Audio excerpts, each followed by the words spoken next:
ASMR history channel, where we bring the past to life through soothing sounds and gentle storytelling. Today we delve into the dramatic and poignant tale of the Albigensian Crusade. Picture yourself in medieval France, amidst rolling hills, ancient fortresses, and a society on the brink of turmoil.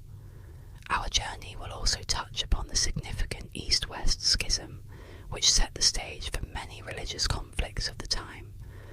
Let the calming narration guide you as we explore the origins, key events, and profound impact of these intense and often tragic conflicts. Close your eyes, relax, and let the gentle sounds of history transport you to a time of faith, conflict, and transformation.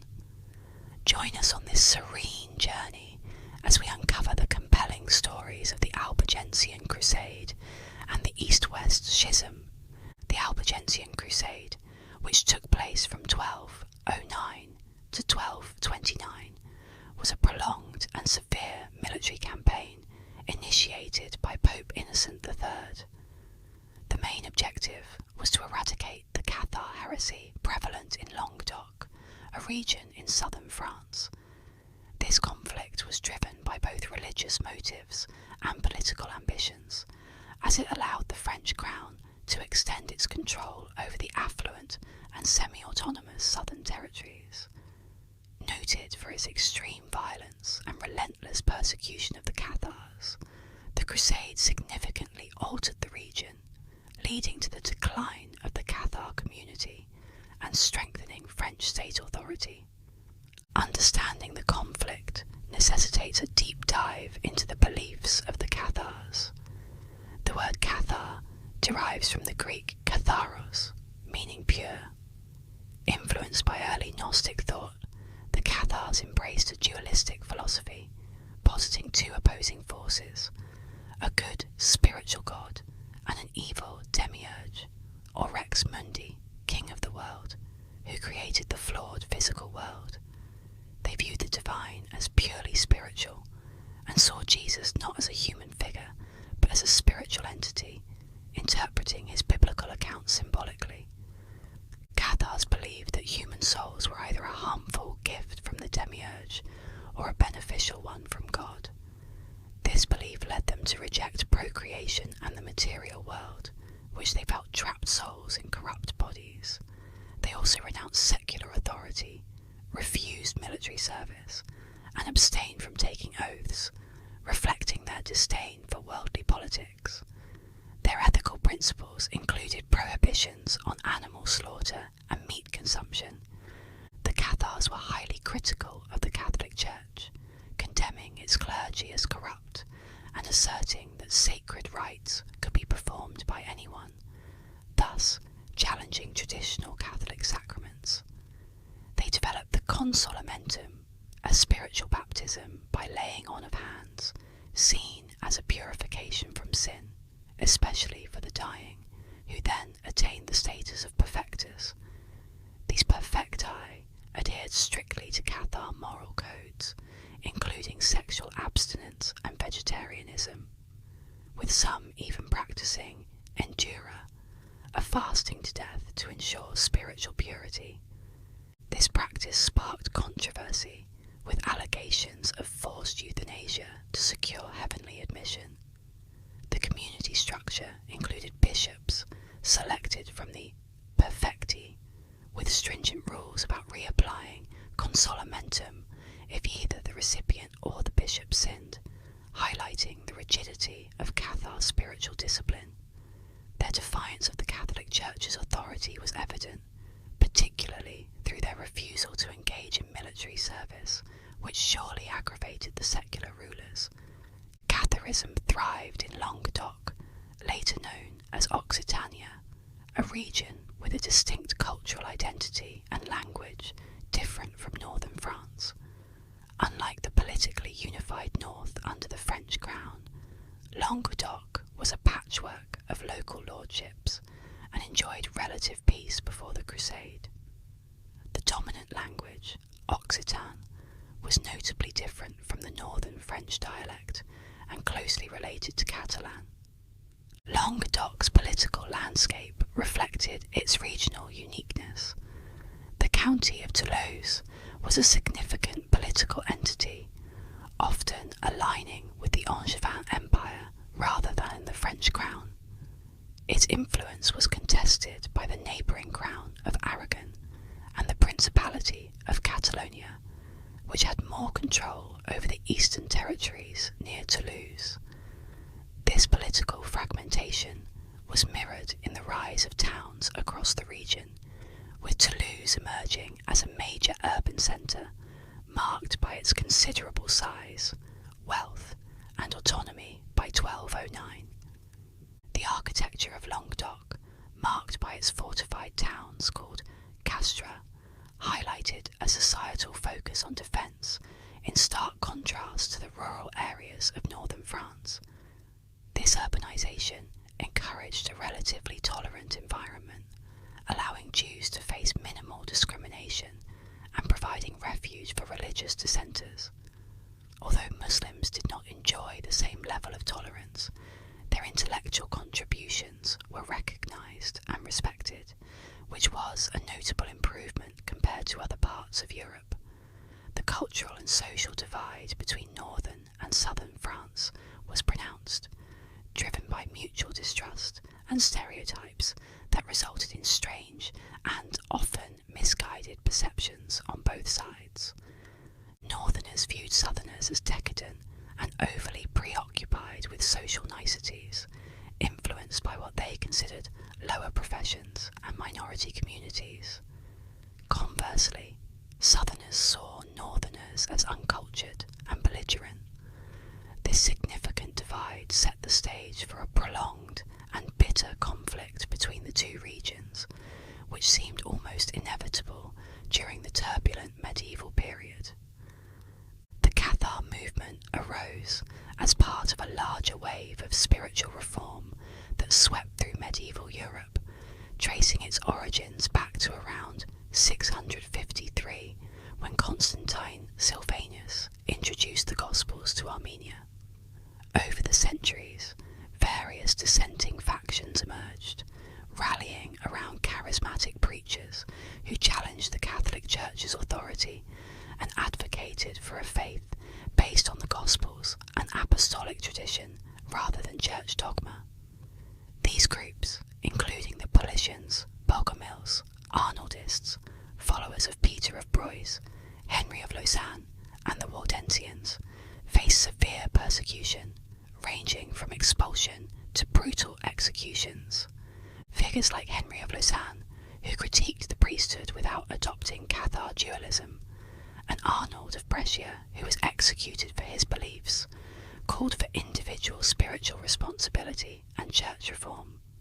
The Waldensians, followers of Peter Waldo, also faced extreme persecution. While these groups shared the Cathars' anti-clerical stance and scepticism towards sacraments, only the Paulicians and Bogomils espoused dualist beliefs, similar to those of the Cathars. Scholars have debated the origins of the Cathars, with some proposing a direct connection to the Bogomils within a broader Manichaean tradition. This link may have been reinforced by Latin settlers in Constantinople after the First Crusade, who possibly facilitated the transfer of dualist Bogomil teachings to the West. These teachings introduced the consolamentum ritual, igniting the first organised dualist movements in Western Europe. By the 12th century, dissident groups like the Cathars and Waldensians gained prominence in Europe's burgeoning urban centres. The Cathars, especially in the highly urbanised regions of Western Mediterranean France, evolved into a mass movement, spreading to areas like Lombardy by the 1170s. The Cathar movement was not just a critique of the clergy's corruption, but also a manifestation of widespread discontent with papal authority. Records from the time, often written by the papacy itself, suggest significant unrest. While the Cathars shared some views with the Waldensians, particularly their critique of the Catholic hierarchy and emphasis on austerity, they diverged on several theological points, with the Cathars taking radical stance. This divergence led the Church to direct its efforts more aggressively against what it saw as the greater dualist threat, Catharism. Persecution of heretics intensified, as exemplified by the burning of Cathars in Cologne in 1163, signalling a shift towards more frequent executions for heresy. This was before the main crusade began. The interaction between older dualist communities in the Byzantine Empire and newer ones in Western Europe solidified these dualist beliefs in the West. Catharism's stronghold was undeniably the Languedoc, where it flourished far more than in England, France, or Germany, where its presence was minimal or short-lived. The Cathars, known also as Albigensians, due to their presence in Albi, were accused of heresy by the Church. These accusations were notably highlighted at a council near Albi in 1176, and again during the Third Lateran Council of 1179. The success of the Cathar movement in the Languedoc region can be attributed to several factors, including the perceived corruption and incompetence of the local clergy. Many priests, particularly in rural areas, were poorly educated and accused of financial and physical misconduct, often securing their positions through lay appointments. Though clerical shortcomings were widespread across Europe, the corruption within Languedoc's episcopacy was particularly severe. Pope Innocent III suspended the Archbishop of Narbonne and 3 other bishops due to their neglect of duties and financial exploitation. The Church's struggle to effectively address heresy in Languedoc was compounded by the region's political fragmentation and the papacy's focus on more strategically important areas. Despite their minority status, the Cathars found considerable acceptance among local Catholics, with some even holding positions within Toulouse's city council. The region's indifference to popular religious movements, like the Crusades, despite initial enthusiasm led by Raymond IV, Count of Toulouse, reflected a general tolerance that allowed non-conformist beliefs to thrive. Upon becoming Pope in 1198, Innocent III made it a priority to confront the Cathar heresy in Languedoc, where the Cathars challenged both the French king's authority and the local Catholic Church. Some powerful nobles seeking independence from the king supported Catharism without embracing its strict ethical principles. When Philip III of France, engaged in other conflicts, could not offer assistance, Innocent III proposed a military crusade against the Cathars, promising the same spiritual rewards as those granted to crusaders bound for the Holy Land. Raymond VI of Toulouse, a major regional figure, sympathised with the Cathars and resisted French royal authority, but did not adopt Cathar beliefs himself. This conflict escalated into the Albigensian Crusade, a violent campaign that significantly altered the region's religious and political landscape. Raymond VI's refusal to cooperate with Innocent III's envoys led to his excommunication in 1207 and a papal interdict on his lands. Innocent III's subsequent efforts to reclaim the Cathars through diplomacy and preaching, led by Cistercian monks under Pierre de Castelnau, faced mixed outcomes and substantial resistance. The situation worsened in 1208 when Pierre de Castelnau was murdered, allegedly by an associate of Raymond VI. This led Innocent III to anathematise Raymond and release his subjects from their loyalty to him.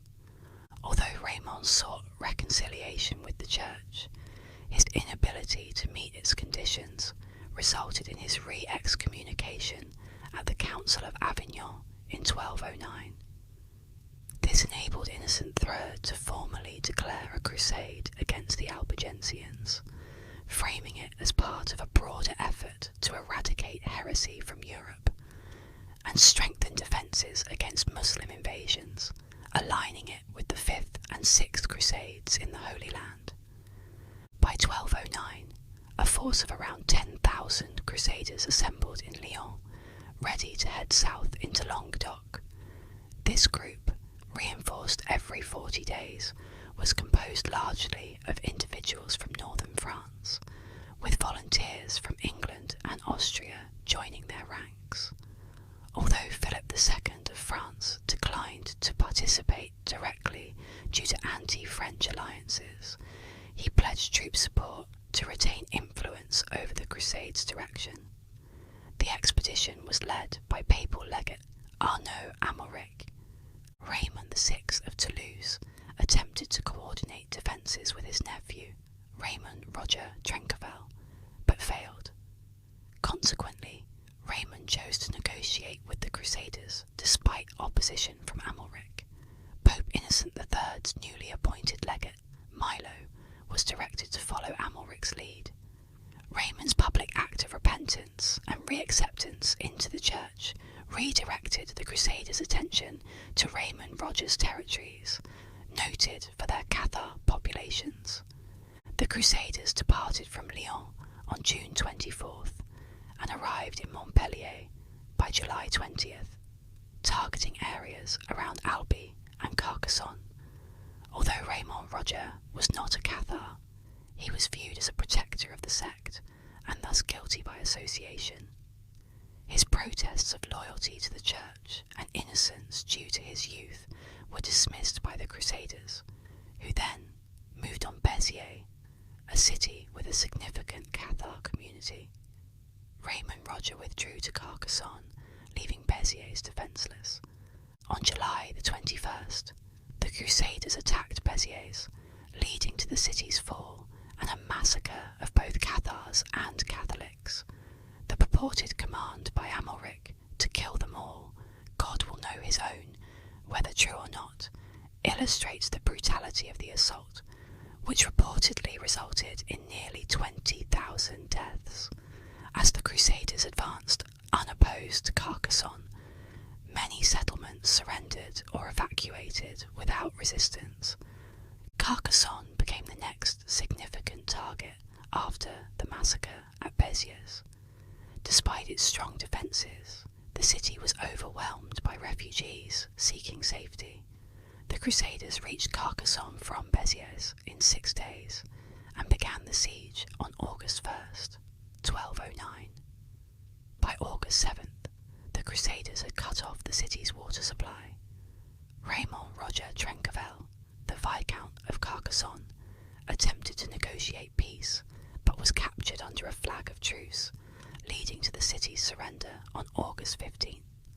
Although the residents were spared from execution, they were expelled and forced to leave with minimal clothing, as recorded by Peter of Vaux-de-Cernay and Guillaume de Puylaurens. Raymond Roger's death in captivity, officially attributed to dysentery, led to suspicions of foul play. Subsequently, Simon de Montfort was appointed to lead the Crusader forces, gaining control over territories including Carcassonne, Albi, and Béziers. The fall of Carcassonne triggered a series of unopposed surrenders throughout the region. Towns such as Albi, Castres, Fanjeaux, Limoux, Lombez, and Montreal all capitulated to the Crusaders by autumn.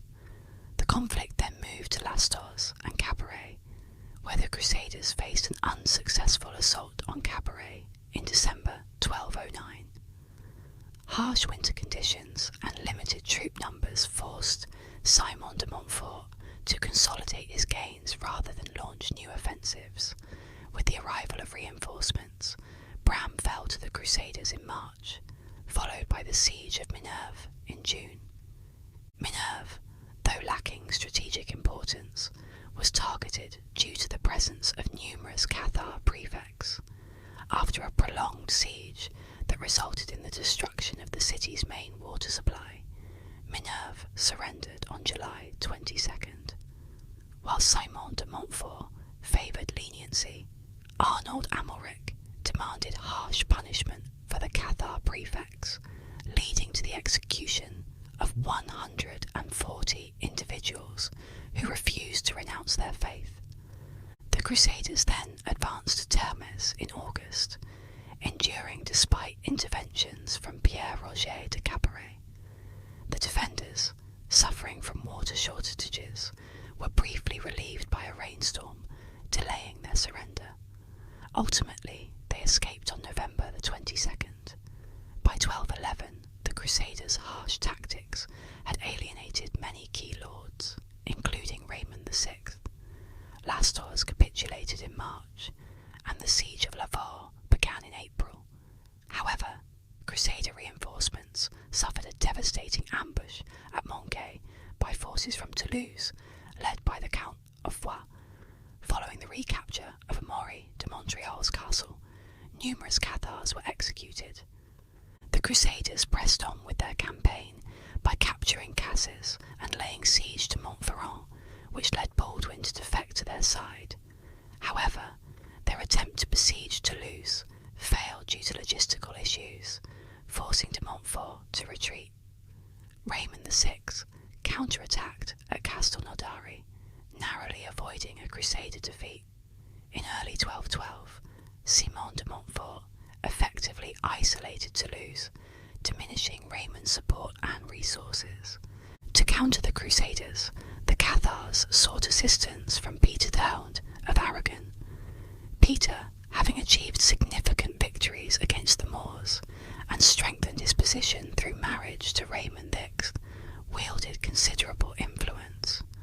Leveraging his triumphs and diplomatic efforts in Rome, Peter convinced Pope Innocent III to attempt halting the Albigensian Crusade, as the Pope wanted to refocus on the Middle East and the Moorish conflict.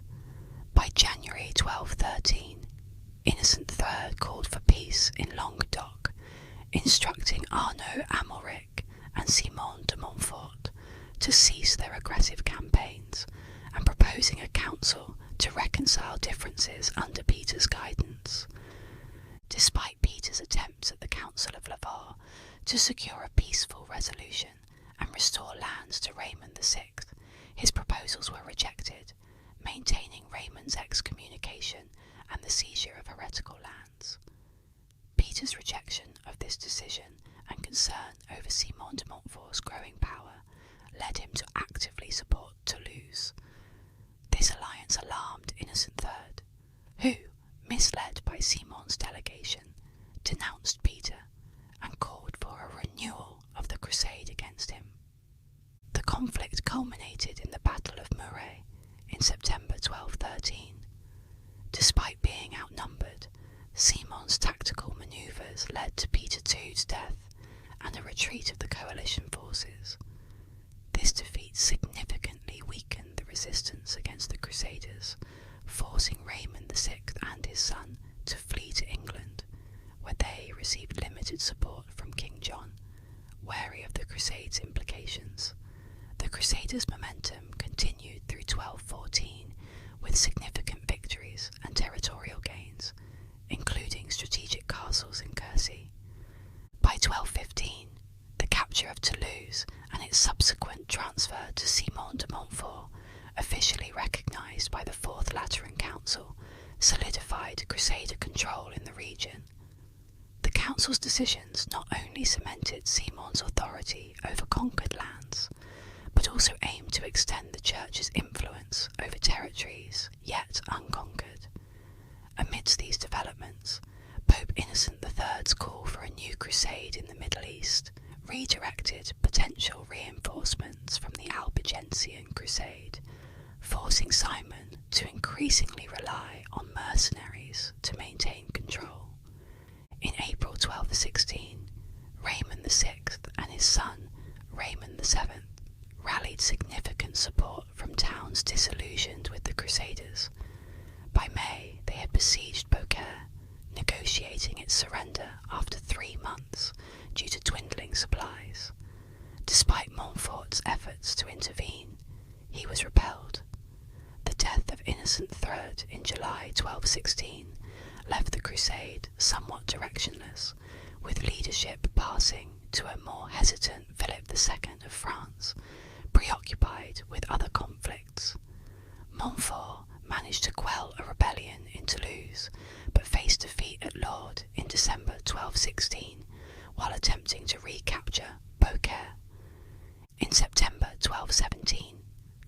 VI recaptured Toulouse, taking advantage of Montfort's engagement in Foix. Despite Montfort's return, he failed to retake the city, and operations came to a standstill.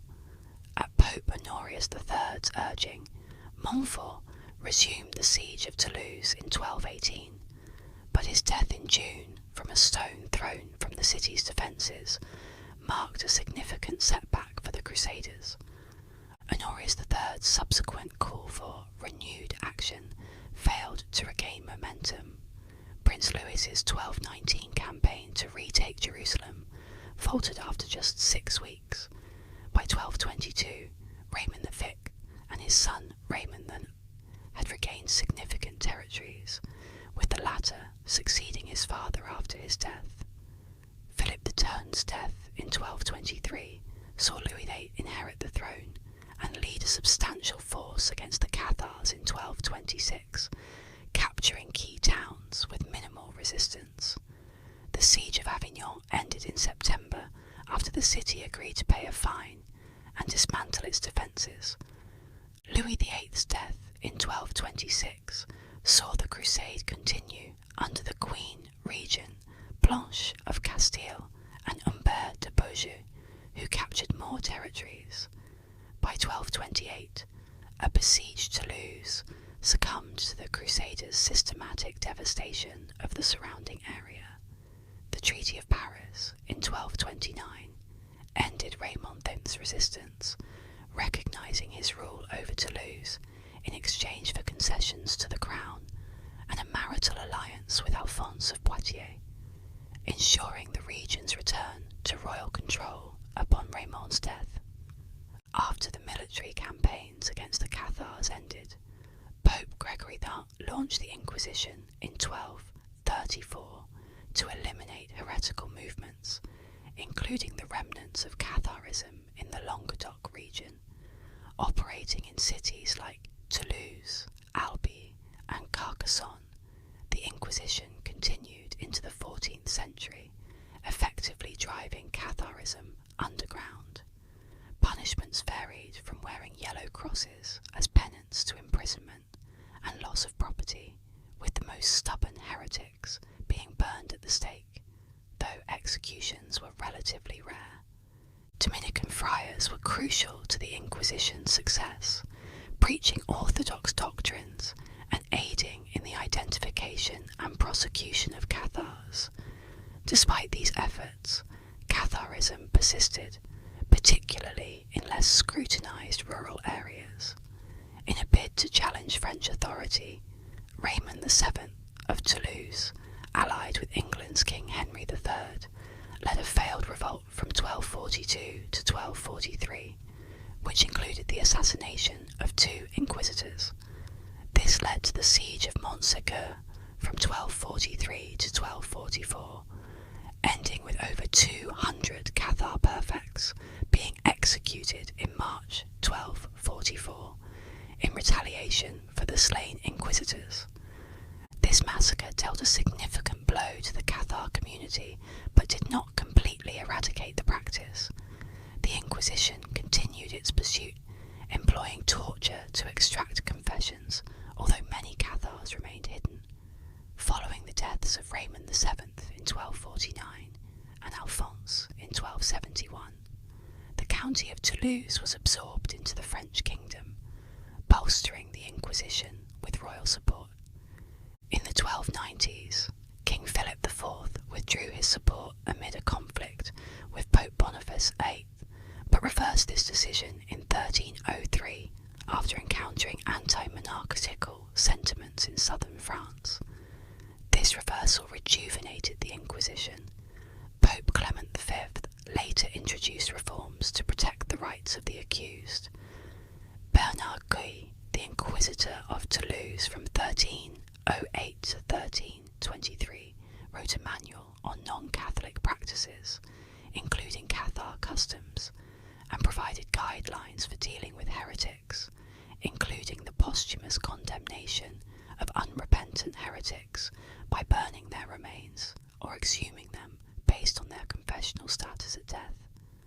Guy's tenure saw a dedicated effort to eradicate Catharism, which, at least officially, was wiped out by 1350. The Albigensian Crusade, notorious for its brutality, starkly contrasted with Pope Innocent III's original vision of combating heresy through confession, reform, and pastoral care. The violence escalated as unruly mobs, minor rulers, and local bishops hijacked the crusade, deviating from Innocent's principles. The indiscriminate violence by these groups and the secular courts against suspected heretics led the papacy to establish a more formalised legal process for heresy prosecutions. Following the Albigensian Crusade, there was a noticeable drop in French participation in the subsequent Fifth and Sixth Crusades. The cultural impact of the Crusade is reflected in the works of troubadour poet-composers, many of whom were knights. For example, Raymond de Miraval, through his songs, sought Peter Thurk's help to reclaim his castle seized by Simon de Montfort, and Père Cardinal and Guiraud Riquier criticised Raymond's treatment and promoted resistance. The aftermath of the Crusade marked the decline of the troubadour tradition, which had thrived under Occitan court patronage. With these courts destroyed, many troubadours migrated to royal courts in Italy, Spain, and Hungary, searching for new patrons and audiences for their art. Wow, what a story that was! I hope you enjoyed it and are ready for our next topic, the East-West Schism. Enjoy! The East-West Schism, or the Great Schism, represents a critical juncture in Christian history, signifying the lasting separation between the Eastern Orthodox and Roman Catholic churches. This division, which officially took place in 1054, stemmed from centuries of theological, cultural, and political disputes. The mutual excommunications between the Patriarch of Constantinople and the Pope's emissaries in 1054 are often highlighted as the definitive act that cemented the split. However, the origins of this schism are deep-rooted, involving a complex mix of factors. Many scholars believe that the rift between the Eastern and Western churches began long before the formal excommunications. The 9th century Photian Schism is a notable point of contention, but some trace the discord back even further, to events as early as the 4th century. Orthodox apologists frequently cite episodes from the 2nd century as early signs of Rome's assertion of papal authority, which the Eastern churches later rejected. Additionally, there were several sporadic splits within the early church under popes, like Victor the Hunt in the 2nd century, Stephen I in the 3rd century, and Damasus in the 4th century.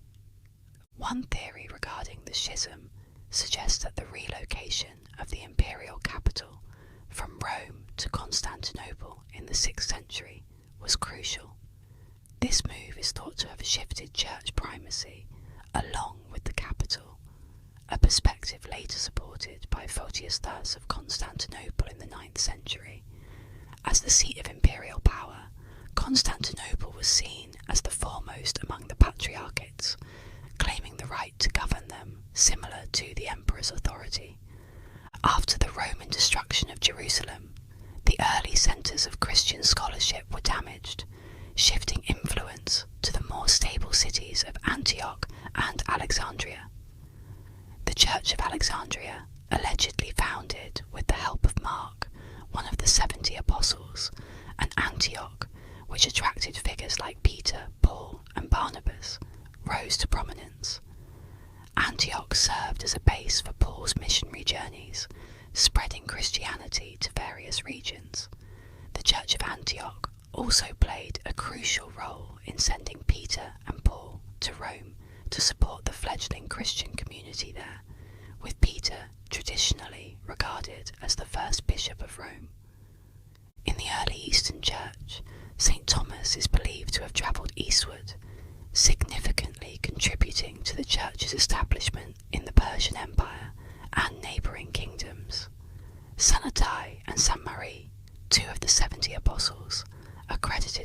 much of the missionary work in Persia. The Church of the East gained prominence, rivaling the Mediterranean Church in size from the 6th to the 8th centuries as it expanded into the Far East.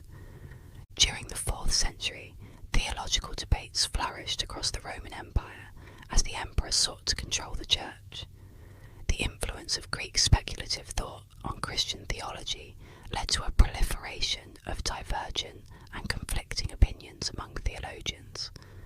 Amidst this intellectual ferment, Christ's fundamental commandment to love others as oneself often seemed overshadowed by abstract theological debates. These disputes were not merely academic, they were used as weapons in power struggles among bishops. Being labelled a heretic was a means for one bishop to depose another, leading to significant tensions within the Church whenever leaders were perceived to overstep their bounds, or when theological disagreements escalated into broader conflicts.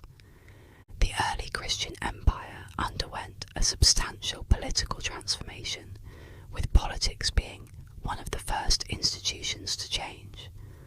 By the 5th century, Western imperial power had already begun to decline even before the barbarian kings, such as the Visigoths, invaded Roman territory, driven by the Hunnic incursions from the east. It is crucial to remember that during this period, the entire empire had not fully converted to Christianity. Many people still adhered to their old pagan beliefs. In fact, when Rome was sacked by the Visigoths in 410, some bishops speculated that the old gods were angry and considered performing sacrifices to appease them. As secular authority declined, the Pope's influence and power expanded, causing a mix of secular and ecclesiastical authority.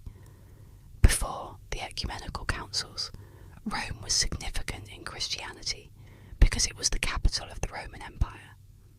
Bishops from the eastern and southern Mediterranean acknowledged the Bishop of Rome's leadership, but did not consider him infallible or recognize his judicial authority over them. Rome's claim to special authority over other churches stemmed from its association with apostles Peter and Paul. Although Rome became increasingly recognized as a Christian center in the first 3 centuries, historical documents from that period do not clearly assert or acknowledge its papal primacy. After Jerusalem, the Church of Rome naturally became the primary centre of Christianity due to its early and large Christian population, a development ensured by Constantine.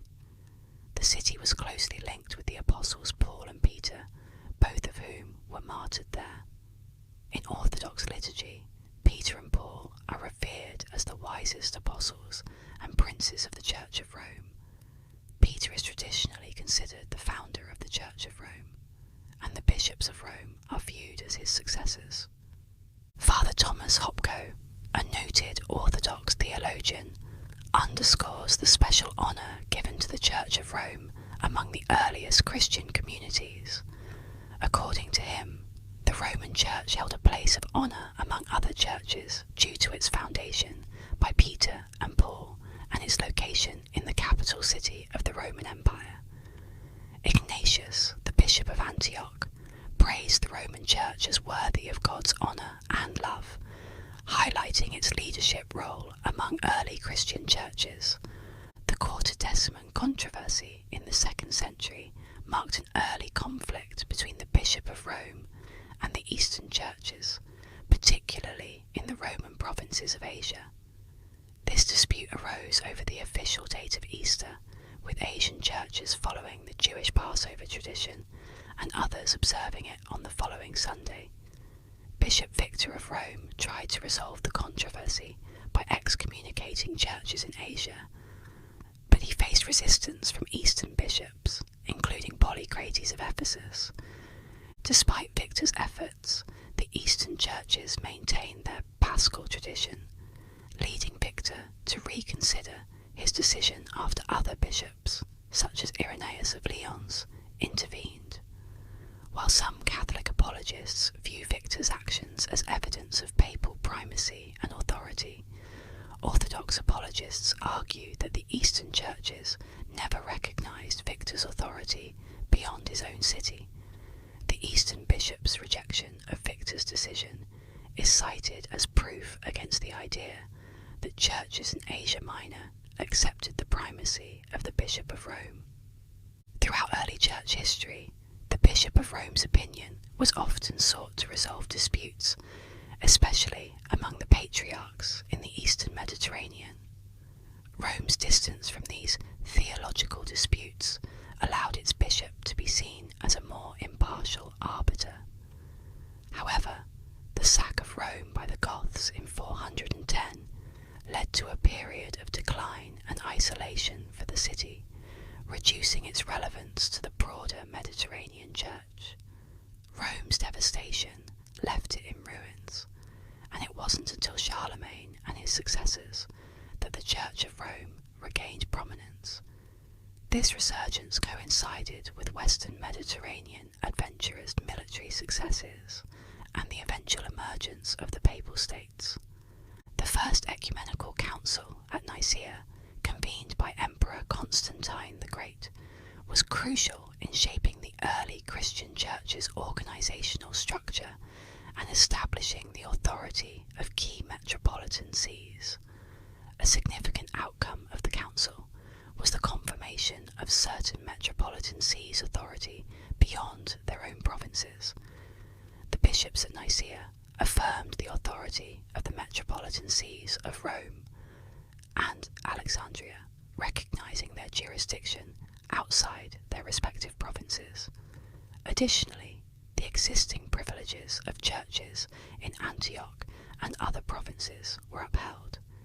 These metropolitan sees were later designated as patriarchates, with a specific order of precedence. Rome, as the capital of the empire, was first, followed by Alexandria and Antioch. As political power shifted to the Eastern Mediterranean, especially to Constantinople, Rome's status and influence began to wane. With the local bishop's elevation to patriarch under Constantine, Constantinople, formerly Byzantium and now Istanbul, rose in prominence. The Bishop of Constantinople, known as the Ecumenical Patriarch, gradually gained independence from ecclesiastical dependency and was recognised as the second-ranking see after Rome. Constantinople's elevation, described as New Rome, placed it above Alexandria and Antioch, leading to ecclesiastical rivalry between Constantinople and Rome. Alexandria's objections to Constantinople's promotion fueled a struggle between these two sees in the first half of the 5th century.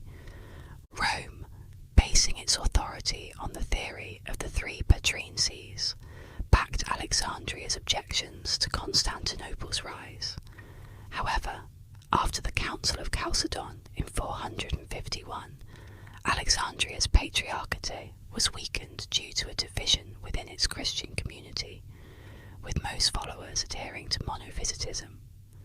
These events escalated the ecclesiastical rivalry between Constantinople and Rome, ultimately contributing to the East-West Schism in later centuries. Another significant event in the history of the Christian Church was the Second Ecumenical Council, convened by Emperor Theodosius in 381. This council elevated Constantinople to a position second only to Rome among the major metropolitan sees, and divided the Eastern Roman Empire into 5 separate dioceses. Each diocese was managed by a synod of bishops, with Alexandria and Antioch receiving special privileges. Following this council, tensions grew between the bishoprics of Rome and Constantinople regarding their respective authority within the church. In 382, a synod held in Rome under Pope Damasus, one protested against Constantinople's elevation and reaffirmed Rome's status as the apostolic see. Subsequent popes, including Siricius, Innocent I, Boniface I, and Celestine I, asserted increasing authority for the See of Rome. They claimed jurisdiction over major judicial cases and emphasised Rome's primacy in ecclesiastical discipline. Pope Leo and his successors continued to assert Rome's authority, rejecting certain decisions of ecumenical councils, including the Council of Chalcedon. The Albigensian Schism, 484-519, highlighted the division between East and West, with Pope Hormisdas insisting on declarations affirming communion with Rome. Pope Gelasius thus emphasised the distinction between the power of civil rulers and bishops, asserting the supreme authority of the Bishop of Rome in religious matters. Pope Nicholas I reinforced the idea of papal supremacy, claiming authority over all churches. These assertions of papal primacy contributed to the growing tension between East and West. The Fourth Ecumenical Council, held at Chalcedon in 451, further solidified the authority of the Patriarch of Constantinople within the Byzantine Empire. The council granted the Archbishop of Constantinople jurisdiction over the provinces of Pontus and Thrace, elevating its status among the patriarchates. Additionally, an agreement between Antioch and Jerusalem established Jerusalem's jurisdiction over 3 provinces, placing it among the 5 great sees. The order of precedence among the patriarchates was established as follows: Rome, Constantinople, Alexandria, Antioch, and Jerusalem. While the Pope was considered first among equals, Constantinople's authority was increasingly recognised, especially given its status as the imperial capital. Pope Leo I, although his delegates were absent during the council, recognised its ecumenical status and confirmed its doctrinal decrees. However, he rejected Canon 28, arguing it infringed upon the rights of Alexandria and Antioch, and contradicted the 6th Canon of Nicaea. Despite Rome's opposition, Constantinople's influence continued to grow due to its status as the emperor's residence. Canon 28 was particularly contentious as it recognised Constantinople's authority over bishops in dioceses among the barbarians, leading to friction between East and West. This issue became moot after the mutual excommunications of 1054, but debates about the canon's applicability to the Patriarchate of Constantinople's authority persist.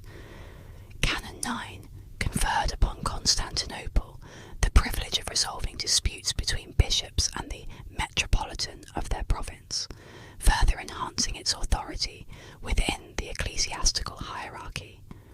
The division within the Roman Empire significantly contributed to disunity within the Church. Emperor Diocletian's early 4th century administrative division set the stage for subsequent political fragmentation.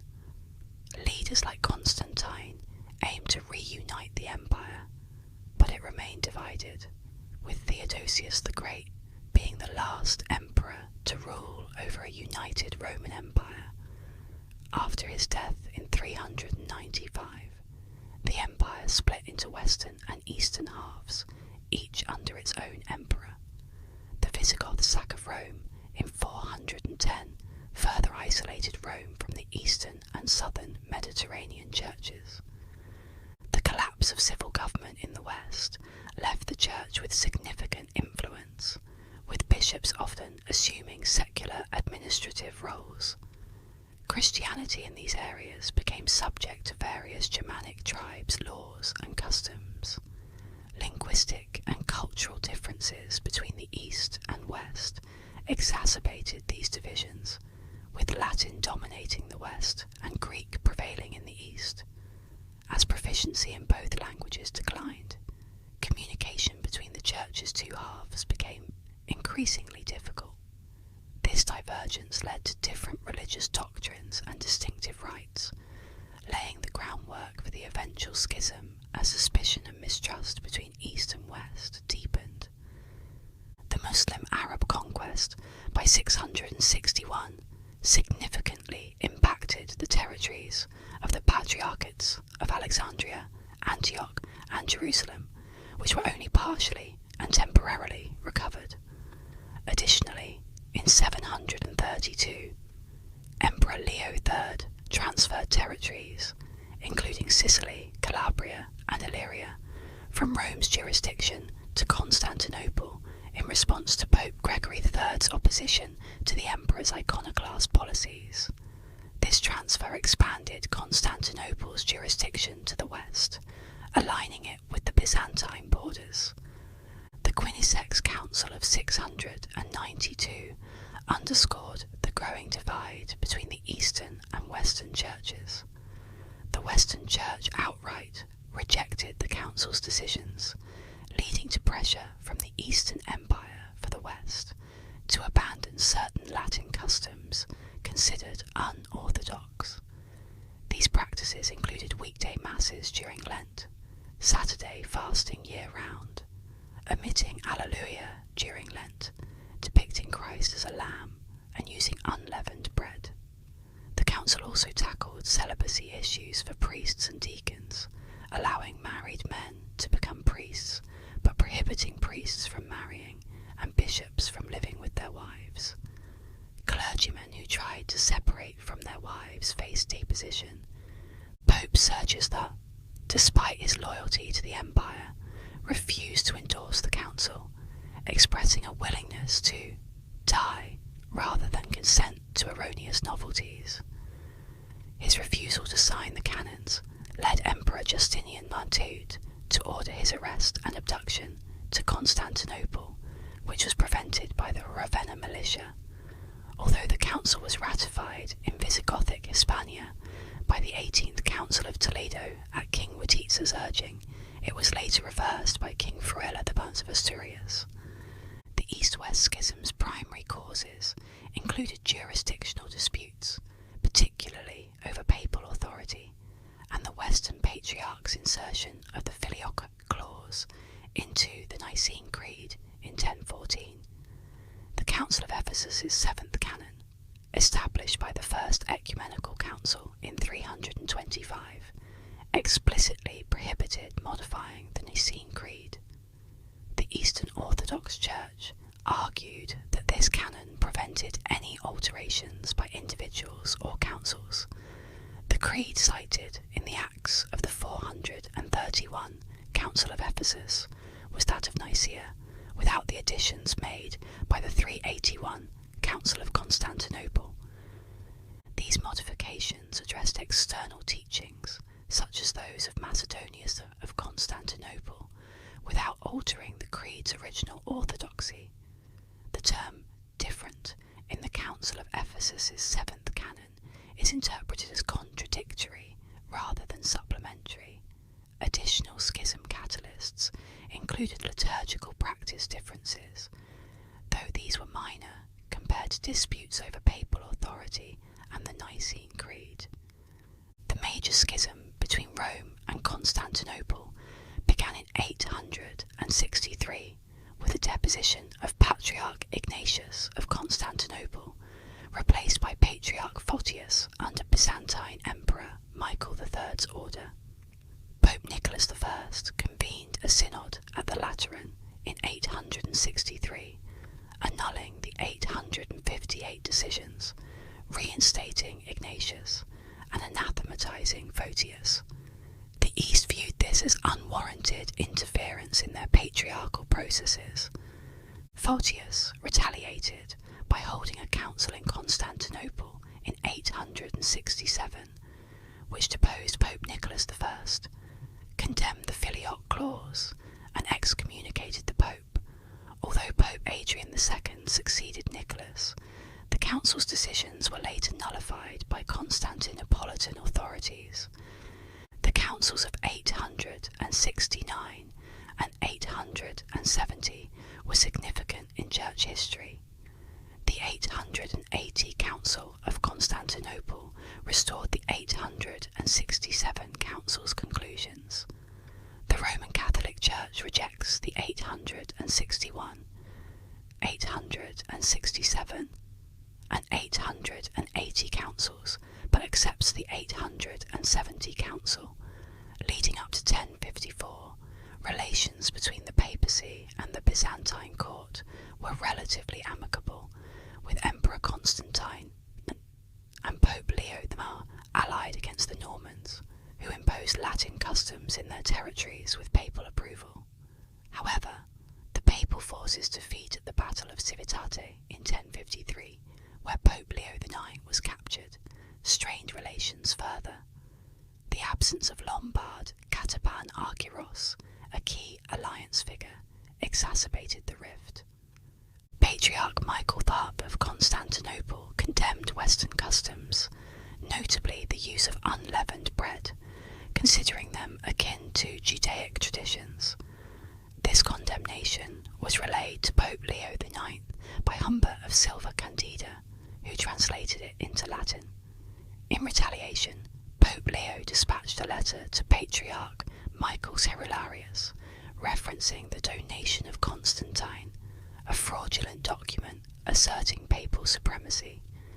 Michael Cerularius dismissed this claim.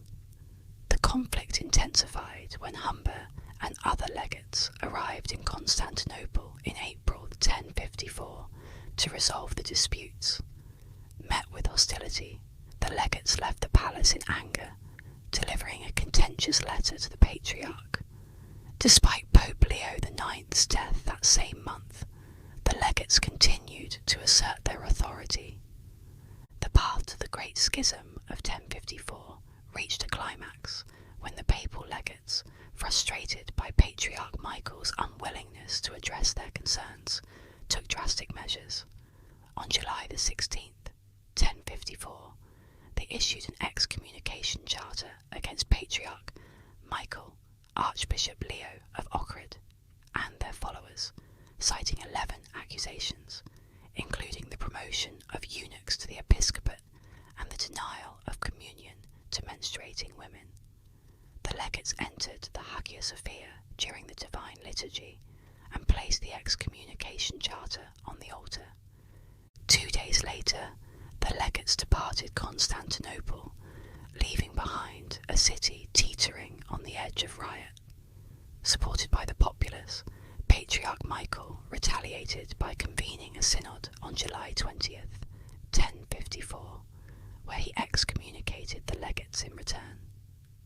Tensions heightened further when the Patriarch had Argyros' family arrested to placate the angry citizens. An imperial envoy's effort to invite the legates back for further discussions failed, as they had already left for Rome. Subsequently, Patriarch Michael led a council that formally anathematized the legates on July the 24th, 1054, burning copies of their charter and archiving the original. The confrontations and mutual excommunications between Cardinal Humbert and Patriarch Michael I played a significant role in the events leading to the Great Schism of 1054. Despite these dramatic actions, the schism did not result in an immediate and irreversible split between the Eastern and Western churches. Criticism surrounded Cardinal Humbert's appointment as a papal legate, given both his and Patriarch Michael III's unyielding natures. Their initial meeting was hostile, with the Patriarch refusing further dialogue. Eventually, Cardinal Humbert's patience wore thin, leading him to issue an excommunication charter against Patriarch Michael. The two sides engaged in a tit-for-tat exchange, each trying to assert dominance. Though often highlighted as the definitive moment of the schism in 1054, it is crucial to recognise that these mutual excommunications did not finalise the split. The excommunication charter targeted only Patriarch Michael Cerularius, Archbishop Leo of Ohrid, and their supporters, rather than the entire Byzantine Church. This was more of a personal censure than a broad condemnation, leaving the possibility for reconciliation, much like previous disputes involving bishops who deviated from orthodoxy. The schism deepened when other Eastern patriarchs supported exalted Cerularius, backed by Emperor Michael. The validity of the charter was questioned, as Pope Leo had died, casting doubt on the legate's authority to issue such a document. Many contemporary historians and church members did not immediately grasp the significance of the 1054 events. Despite the leaders' formal actions on both sides, ordinary Christians in the East and West were largely unaware of any substantial change in their relations. Communication between the two churches persisted, and the perceived division was not yet fully realised. Imagine a scenario where a visit to a friend in Rome from Constantinople resulted in being denied entry over differing bread-making practices. Such trivial issues likely seemed absurd to most people, who focused on more significant matters. Even in the years following 1054, amicable relations continued, and the sense of division between East and West was not profoundly felt among the faithful. For example, in 1089, the Russian Church celebrated the translation of St. Nicholas's relics from Myra to Italy without any significant feeling of separation from the Western Church. This fluidity is illustrated by the varying interpretations of the geographical divide between East and West. Some regions, such as southern Italy, appeared differently on maps drawn in the West compared to those in Eastern Orthodox territories.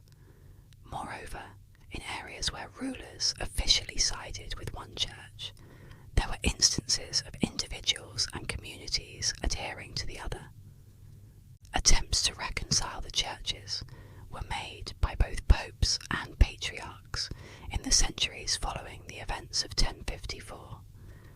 However, various factors and historical developments over time only led to a broader separation between the Eastern and Western churches. Today, the distinctions between the Eastern Orthodox Church, the Roman Catholic Church, and more modern forms of Christianity are apparent in many aspects. Each tradition upholds its unique beliefs, showcasing the diverse landscape of Christian faith. And with that, we conclude our journey together. Thank you for joining me today. Don't forget to subscribe if you want more historical content. Also, comment below with topics you'd like me to cover in